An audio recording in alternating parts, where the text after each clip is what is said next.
지난주에는 인사를 드리지 못했죠. 대신에 우리 천안중앙교회 한유수 목사님께서 오셔서 청지기 주말붕회에 귀한 말씀을 주셨습니다. 저도 영상으로 목사님 말씀을 들었는데 우리에게 꼭 필요한 말씀을 주셔서 감사했습니다. 저는 지난주에 전도회를 잘 마치고 돌아왔습니다. 보고 싶으셨죠? 잘 대답하셨어요. 올해는 이제 아마 출장이 없을 것입니다. 청지주말붕회를 한번 가야 되는데 안 가겠다고 했어요. 나 못 간다고. 그래서 올해도 이제 2달 남았습니다. 얼마 남지 않은 기간 한 해를 잘 마무리하고 내년을 준비하는 시간들을 보내시기 바랍니다. 오늘 말씀의 제목은 여러분 보신 것 같습니다. 캐릭터. 캐릭터라고 주부에 올리긴 했는데 다른 단어를 했어야 되는 것 같아요. 페르소널 또는 퍼스널리티라고 했어야 되는데 캐릭터.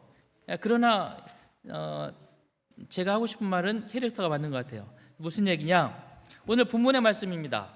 다시 같이 읽어볼까요? 시작. 그 둘 중에 누가 아버지의 뜻대로 하였느냐? 다 읽으신 것처럼 두 아들이 있었죠. 아버지가 아들에게 말합니다. 포도밭에 가서 좀 일 좀 할래? 큰 아들이 말하죠. 알겠습니다. 그리고 안 가요? 작은 아들이 말합니다. 싫어요. 참 못된 녀석이야. 그리고는 갔다. 그들 중 누가 아버지의 뜻대로 하였느냐라는 질문입니다. 우리나라의 전통 문화 가운데 탈춤 또는 탈을 쓰고 하는 극들이 있습니다. 익숙하시죠? 탈 문화가 굉장히 오래되었더라고요. 기록을 보니까 선사시대부터 시작되었다고 그러니까 아주 오래되었어요. 삼국시대, 통일신라 시대를 거쳐서 오늘날까지 이 탈 문화는 이어져 오고 있습니다. 혹시 여러분도 탈 한 번쯤 만들어 보셨나요? 가면, 탈보다는 요즘에 이제 가면이라는 단어가 더 익숙하죠? 써보신 적 있으신가요? 나는 살면서 한 번도 가면 써본 적이 없다. 아닐거려. 사실 저는 지금도 가면을 쓰고 있습니다. 무슨 가면? 목사라는 가면 쓰고 있습니다. 가면이라고 하는 것은 오래전부터 있어 왔는데 모양도 다양합니다. 이렇게 아주 기괴한 모양도 있고요. 여러분은 이런 가면은 익숙하지 않죠? 아마 이건 좀 익숙하실 겁니다. 이게 안동 하회탈이라고 하는 거죠. 저는 하회탈이 그냥 탈 하나의 이름이 하회탈인 줄 알았더니 안동에서 하는 하회탈이라고 하는 그 극이 있고 거기에 동장하는 이런 것들 다 포함해서 이게 다 하회탈이래요. 양반탈, 각시탈, 선비탈, 분해탈, 익숙한 것도 있고 낯선 것도 있어요. 또 유명한 게 뭐냐면 봉산탈, 봉산탈춤 할 때 쓰는 봉산탈 더 많아요. 이런 것들이 있습니다. 탈 또는 가면을 쓰고 어떤 역할을 하게 됩니다. 보통 이런 탈춤에 참여하는 사람들의 신분이 뭘까요? 천민이나 뭐 이런 낮은 계층의 사람들이죠. 근데 이런 사람들이 상대를 누군가를 향해서 여봐라, 이리 오너라 이럴 수 있어요, 없어요? 돼요, 안 돼요? 그러면 안 되죠. 그런데 양반탈을 딱 쓰면 그때부터는 막 이리 오너라, 막 너희 내 이놈 그러고 막 임금욕도 막 해. 뭘 하는 순간? 탈 벗고 하면 큰일 날 일이에요. 그래서 민중들의 그 한이나 서러움 또는 아낙네들의 한이나 서러움 같은 거 안에 쌓아두고 있었던 이 말들, 하고 싶지만 못했던 말들, 차마 민낯으로는 못하는 말들, 이걸 뭐하고 한다고요? 탈을 쓰고 하는 것입니다. 가면을 쓰는 그 순간 다른 존재로 탈바꿈하는 거죠. 서민이 양반의 말을 하게 되고 남자가 여자의 말을 하게 되고 젊은이가 노인의 말을 하게 되고 그렇게 되는 것입니다. 잠시 자신을 감추고 다른 것이 되는 거죠. 게다가 자기 본연의 모습이 드러나지 않으니까 마음 놓고 하는 것입니다. 아이러니컬하게도 저 사람이 누군지 뻔히 알면서도 그 탈을 쓰고 하면 그래도 뭐예요? 용이 내주는 문화가 우리에게 있습니다. 탈이라고 하는 건, 탈 또는 가면이라고 하는 건 그 기능들에서 참 신기합니다. 생각해보면 이런 기능이 있어요. 자신이 드러나지 않기에 진짜 자신을 드러내게 됩니다. 그렇죠? 내가 가면을 써서 내 모습이 안 드러나. 그러니까 대신에 내 속에 있는 진짜 속말을 막 하는 거예요. 막 하는 거죠. 그래서 탈을 쓰면 사람이 용감해집니다. 부작용도 있기는 해요. 그래서 탈을 쓰면 보통 자신이 평상시 했던 체면, 도덕적 법규율 이런 걸로부터 이렇게 자꾸 벗어나와서 까짓거면 어차피 누군지 모르는데, 그리고 탈 쓰고 은행 털고 탈 쓰고 강도짓 하고 이러는 것도 그 속에 있는 본성을 드러내게도 하게 됩니다. 그런데 반대로 진짜 자신을 감추고 가짜 자신을 드러내기도 해요. 무슨 얘기예요? 탈을 쓰고 있으니까 진짜 자신을 감추기 위해서 탈을 쓰는 거죠. 예를 들면 누군가가 나에게 막 심한 말을 했어요. 그런데 내가 그리스도인이야. 그래서 속으로는 뭐예요? 막 한마디 해주고 싶은데 얼굴에 뭘 쓰고 있어? 나는 그리스도인이야 라는 얼굴을 딱 쓰고 있어요. 이렇게. 그래서 이 한 커플 속에서는 부글부글 끓지만 내가 그래도 그리스도인인데 이래서 꼭 참고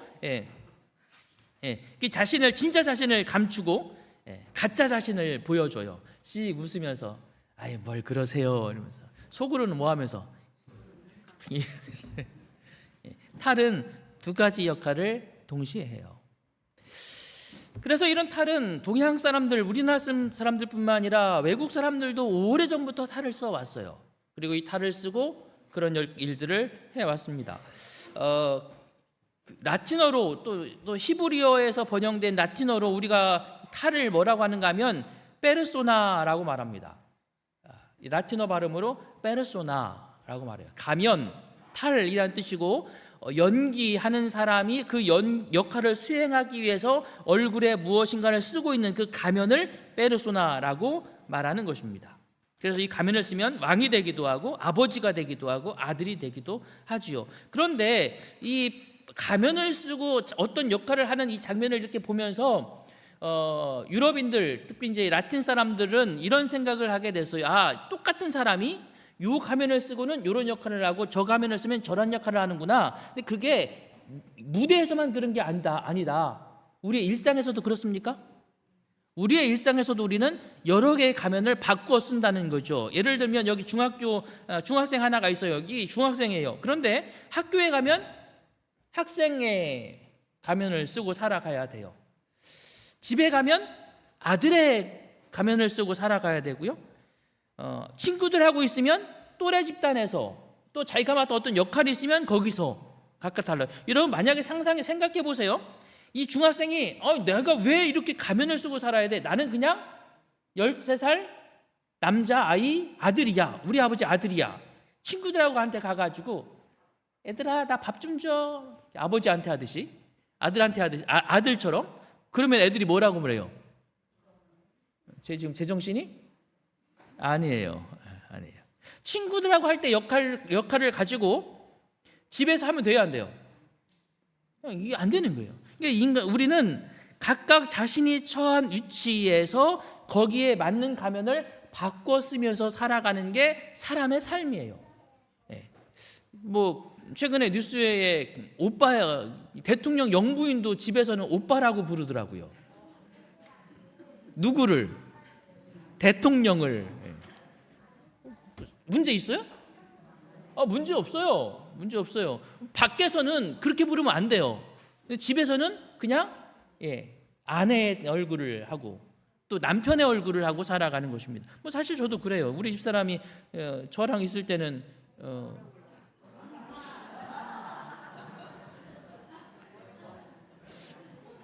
오빠라고를 하네. 어쨌든 여러 대중들을 하고 있을 때의 모습하고 달라지는 거예요. 바꿔 쓰는 거죠. 그래서 사람은 무대에서만이 아니라 일상에서도 그렇게 가면을 바꿔 쓰는구나. 그래서 이 페르소나라고 하는 말이 영어로 들어오면서 의미가 단어가 이렇게 바뀝니다. 퍼스널리티라고 바뀌어요. 그 사람이 갖고 있는 뭐요? 개성, 특성이라는 뜻입니다. 개인의 특성과 개성이라는 뜻입니다. 그런데 이 퍼스널리티는 개인의 특성과 개성 가운데서 특별히 어떤 의미를 갖고 있는가 하면 외적인 특성, 사람과 상호작용할 때 드러나는 그 사람만의 특징을 말하는 게 퍼스널리티예요. 이것과 비슷한 개성을 말하는 또 다른 단어가 있어요. 그게 뭐냐면 캐릭터라는 단어입니다. 캐릭터도 사전에 찾아보면 그냥 성격, 개성 이렇게 표현되지만 좀 더 그 사용 용례를 보면 이렇게 쓰여져요. 사람이 가진 도덕적 특성이나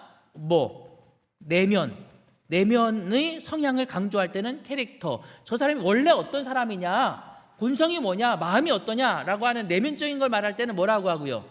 캐릭터라고 말하고, 그냥 관계 속에서 그때그때 바뀌어지는 모습은 퍼스널리티라고 말해요. 자, 질문. 내면의 특징인 캐릭터가 중요할까요? 외적인 모습으로 드러나는 퍼스널리티가 중요할까요? 정답. 둘 다 중요해요. 둘 다 중요합니다. 나는 본래 내 모습대로 살아갈 거야. 그렇게 말하는 사람들, 그렇게 살아가는 사람들도 간혹 있어요. 그래서 어디서나 똑같은 모습으로 지내. 집에서 하듯이 밖에서도 하고, 직장에서 하듯이 교회에서도 하고, 군대에서도 하듯이 사회에서 하고. 그럼 충돌이 발생합니까? 충돌이 발생해요. 바꿔 써야 돼요. 그러나 캐릭터 중요합니까? 본래 내 마음을 바꿔가는 것도 대단히 중요합니다. 오늘 우리가 이번 주에 읽은 이 본문에서 우리는 두 아들을 발견하게 돼요. 그러나 너희 생각에는 어떠하냐? 어떤 사람에게 두 아들이 있는데 맏아들에게 가서 이르되 예 오늘 포도원에 가서 일하라 하니 대답하여 이르되 아버지 가겠나이다 하더니 가지 않고 둘째 아들에게 가서 또 그와 같이 말하니 대답하여 이르되 실소이다 하였다가 그 후에 뉘우치고 갔으니 그들 중에 누가 아버지의 뜻대로 하였느냐? 누가 아버지 뜻대로 했을까요? 우선 주인이 말하죠. 아버지가 말하죠. 포도원에 가서 일하라. 큰아들이 대답합니다. 네 가겠습니다. 그리고 뭐 했어요? 안 갔다. 맏아들이 대답했어요. 가겠습니다. 착하죠? 여러분의 아들이 큰아들 같았으면 좋겠어요? 작은아들 같았으면 좋겠어요? 솔직히 둘 다 마음에 안 들지. 그러나 일단 우선 맞닥뜨린 상황을 보면 아버지가 아들에게 포도원에 가서 좀 일 좀 해라. 네 아버지. 이렇게 말한 아들하고 포도원에 가서 일 좀 해라. 싫어요. 이런 아들하고 우선 나중 일은 나중 일이고 지금 당장의 이 상황에서 봤을 때 여러분은 마음이 어떨까요? 어떤 아들이 더 좋아요? 지금 당장은 큰 아들이 만약에 둘째 아들처럼 이러면은 정말 얄밉죠. 그러나 큰 아들은 착해 보여요. 그런데 갔다 안 갔다? 안 갔어요. 갈 마음이 있었을까요? 없었을까요? 가지도 않을 거면서 왜 가겠다고 대답은 했을까요? 그게 퍼스널리티예요. 지금 뭐 쓰고 있는 거예요? 무슨 가면? 착한 아들의 가면을 딱 쓰고 있는 거죠. 착한 아들의 가면을 쓰고 있으니까 우리 보았던 이런 이 네 개의 캐릭터 가운데서 퍼스널리티 가운데서 이 착한 아들의 가면을 딱 쓰고 있는 거죠. 그러니까 아버지가 말할 때 착한 아들은 절대로 no, 싫어요 하면 돼요, 안 돼요? 안 되는 거죠. 그래서 그는 가서 일하고 싶은 마음이 혹 없을지라도 내가 지금 피곤해서 나중에 하고 싶을지라도 아버지 제가 지금은 너무 바빠서요 다음 주에 하면 안 될까요? 아니면 뭐 내일 하면 안 될까요? 이렇게 말하는 것도 마음에 부담스러워요. 뭐라서? 착한 아들 가면 아들이라서. 아버지 피곤해서요 오늘은 좀 안 되겠어요. 못 하겠는 거예요. 하기 싫어요. 그렇지만 뭐라고 대답해야 돼? 뭐라고 대답해야 돼요? 가겠습니다. 그러나 그의 상황은 바뀌지 않았어요. 힘들어서 안 갔는지, 바빠서 안 갔는지, 아니면 가고 싶은 마음이 없어서 안 갔는지, 아버지를 무시해서 안 갔는지는 모르지만 그 상황들은 하나도 안 바뀌는 거잖아요. 결국 안 가는 거예요. 사랑하는 믿음의 성도 여러분, 가면을 쓴 건 때때로 필요하지만 지금 이 아들의 모습 속에서 우리는 가면을 쓴 문제점을 발견하게 됩니다. 가겠나이다라고 대답한 아들은 신실하고 순종하는 아들처럼 보였으나 시간이 경과함에 따라서 그의 고백이 결국에는 진실하지 못했다는 것이 드러났다. 그는 부친에 대한 참된 사랑이 없었다. 마음은 없어요. 그러니까 그의 캐릭터는 그렇지 않아. 그러나 가면을 쓴 상태에서는 그렇게 하는 거죠. 사실 우리는 이렇게 많이 살아요. 가정에서도 아들처럼 싫지만 그럴 때가 있고, 뭐 직장에서는 당연히 그래야지, 그지? 그렇죠? 어쩔 수 없이. 신앙하면서도 어쩔 수 없이 해야 되니까. 이게 무슨 가면이죠, 그럼? 착한 그리스도인의 가면, 퍼스널리티가 있기 때문에 대답하고 하거나 또는 안 하거나. 이 아들이 만약에 가서 일을 했다면 그럼 정말 착한 아들이 되었을까요? 가겠습니다 하고 가서 정말 일을 했어. 그럼 착한 아들이 됐어요? 그는 자기 부친에 대한 참된 사랑이 없었다. 그래도 대답하고 가서 일할 수 있어요, 없어요? 있어요. 그럼 이 아들은 정말 착한 아들이 된 걸까요? 일을 하고 안 하고가 문제가 아니에요. 순종했느냐 안 했느냐보다 더 중요한 건 그의 마음이 어땠느냐는 것이죠. 임포스터라는 책이 있습니다. 임포스터라고 하는 이 책에 이런 문장이 있어요. 늘 완벽해야 해. 처음부터 잘해야 해. 잘난 척하면 안 돼. 어린 시절부터 우리는 이런 생각들과 함께 따라오는 가면들을 쓴다. 완벽해 보이는 가면, 천재 가면, 착한 아이 가면, 특히 공부와 학습을 지상 과제로 여기는 우리나라에서 아이들은 가면 쓰는 것을 아주 당연하게 여기면서 자란다. 그렇게 나 자신을 잃고 가면을 쓰면서 불안 심리에 시달리는 현상, 즉 가면 증후군에 시달린다. 아이들만 그럴까요? 그렇게 자란 어른들도 그렇고, 신앙도 당연히 그렇게 해야 되는 것처럼 여겨지기도 하고, 그러면서 내적인 갈등은 늘 겪어요. 이것이 가면을 쓴 큰아들의 문제입니다. 우리는 어떨까? 한번 여러분 스스로에게 물어보세요. 당신은 임포스터인가요? 임포스터라는 말이 원래 갖고 있는 사전적 의미는 사기? 남을 속이는 거? 아마 그런 의미였던 것 같은데, 당신은 임포스터인가요? 한번 여러분 체크해 보세요. 나는 사람들 앞에서 실제보다 훨씬 능력 있는 척한다. 남들이 나를 평가하는 것이 두렵고 평가받는 일은 피하고 싶다.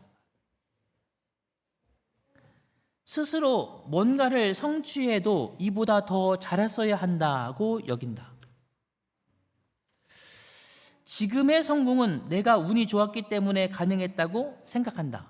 그러니까 정말 나를 칭찬하면 왠지 교만해 보여서 운이 좋았을 뿐이야, 이렇게 말하는 걸 말하는 거예요. 마지막, 내가 최선을 다한 일보다 다하지 못한 일을 더 많이 기억하는 편이다. 부족했던 거, 잘못했던 거, 이런 걸 더 많이 기억하는 편이다. 이 중에서 3개 이상 되시나요? 예. 3개 이하인 분은 임포스터가 아니라고 봐도 돼요. 그런데 조사에 의하면 전 인구의 70% 정도가 감염 증후군에 시달린다고 그래요. 사랑하는 믿음의 성도 여러분, 우리가 주님을 따르고 믿음의 생활을 하는 것이 착한 그리스도인이라고 하는 굴레 때문이 아니라 정말 우리의 마음이 주님을 따르는 성도들이 되시기를 간절히 바랍니다. 가겠나이다 하고 갔다 할지라도 좋은 사람 콤플렉스, 내가 뭐든지 좀 잘 돼야 된다고 하는 그런 콤플렉스를 가진 아들이 큰아들이라면, 반대로 둘째 아들은 어떻습니까? 둘째 아들에게 가서 또 그와 같이 말하니 대답하여 이르되 실소이다. 큰아들한테 말했는데 대답만 하고 안 가. 아버지가 답답하죠? 그래서 이번엔 작은 아들을 부릅니다. 야, 네가 좀 가라. 그러니까 작은 아들이 큰아들도 안 하는데 형도 안 하는 걸 왜 내가 해? 그래서 싫어요. 그랬어요. 그런데 싫어요 하고 그 후에 뉘우치고 가기는 갔다 하는 거죠.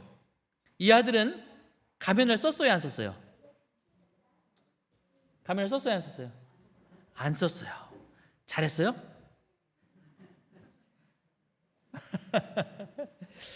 이 가면을 안 쓰니까 때때로 우리는 가면 안 쓴 게 잘하는 거지, 그게 더 솔직한 거야, 정직하잖아요. 적어도 우리가 성경 읽다면 예수님이 외식하는 자들아 이런 말씀 많이 하잖아요. 적어도 뭐는 안 했어요? 그래서 그래도 이 아들 낫지 않나? 근데 시대에서만 신물권을 읽다 보니까 이렇게 기록되어 있었습니다. 그들의 솔직성을 미덕으로 여길 것이 아니다.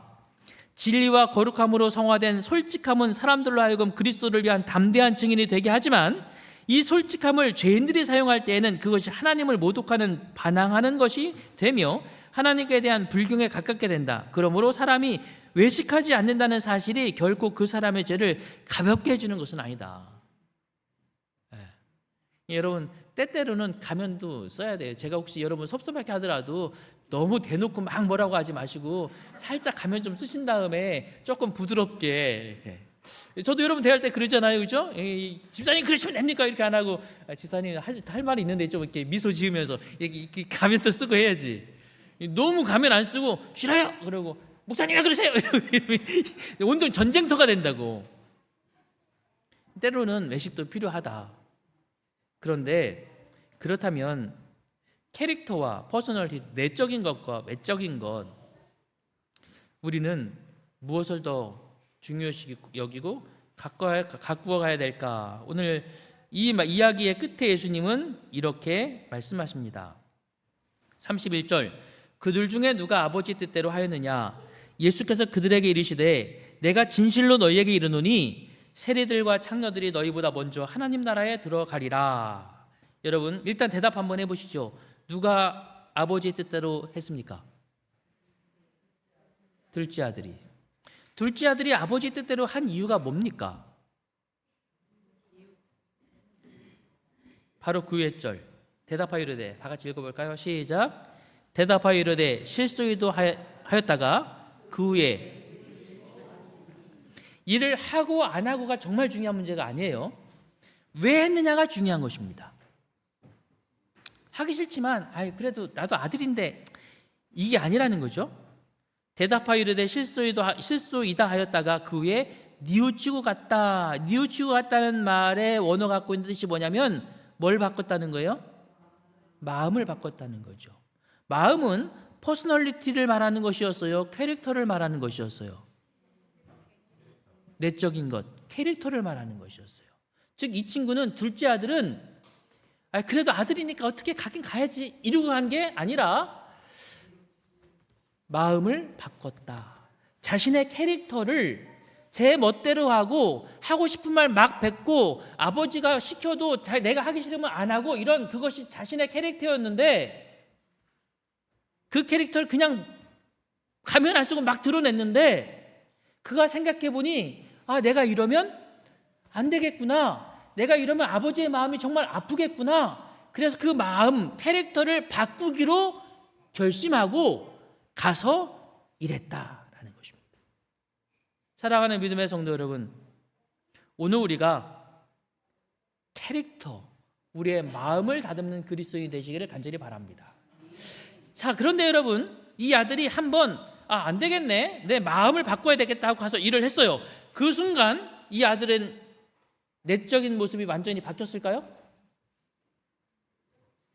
한 번 했다고 뭐가 바뀌어요? 한 번 했다고 안 바뀌어요. 그러나 중요한 것은 우리의 퍼스널리티가 캐릭터로 바뀌어지는 과정에 뭐가 있는가 하면 내가 내 마음을 연습하는 과정이 있어요. 하나님의 말씀을 듣고 그 말씀을 따라서 내 마음을 한번 바꾸고 결심하고 해보고 또 한 번 마음을 바꾸고 결심하고 해보고, 그렇게 퍼스널리티를 자꾸만 캐릭터로 바꾸어가는 과정, 그것이 우리가 그리스도의 삶을 살아가면서 날마다 연습하는 경건의 연습인 것입니다. 그러므로 여러분, 우리가 주님의 말씀을 따를 때에 뉘우치고 우리의 마음으로 선택하시고 결정하시는 순간들을 경험하시게 되기를 간절히 바랍니다. 때때로 주께서 우리에게 어떤 말씀을 주셨을 때에 작은 아들처럼 하기 싫거나 귀찮거나 따분해 보일 때가 있습니다. 그러나 그럴 때마다 우리가 다시 한번 마음을 고쳐먹고 억지로가 아니라 이것이 주님의 뜻이면 내가 순종하겠습니다 라고 하는 그런 마음을 품고 그 일을 한 번씩 경험해가는 경험이 저와 여러분의 경험이 되어지게 되기를 간절히 바랍니다. 아름다운 얼굴이 초청장이라면 아름다운 마음은 신용장입니다. 초청장은 유효기간이 있지만 신용장은 유효기간이 없습니다. 그러므로 오늘 우리의 마음속에 그리스도의 마음을 품고 그리스도의 말씀을 실천하는 일에 있어서 우리가 억지로가 아니라 우리의 마음을 고쳐 먹어가면서 순종하는 삶이 저와 여러분의 삶이 되어서 우리 모두가 아름다운 그리스도의 삶을 살아가는 우리 모두가 되어지게 되기를 간절히 바라면서 오늘 말씀을 마치겠습니다.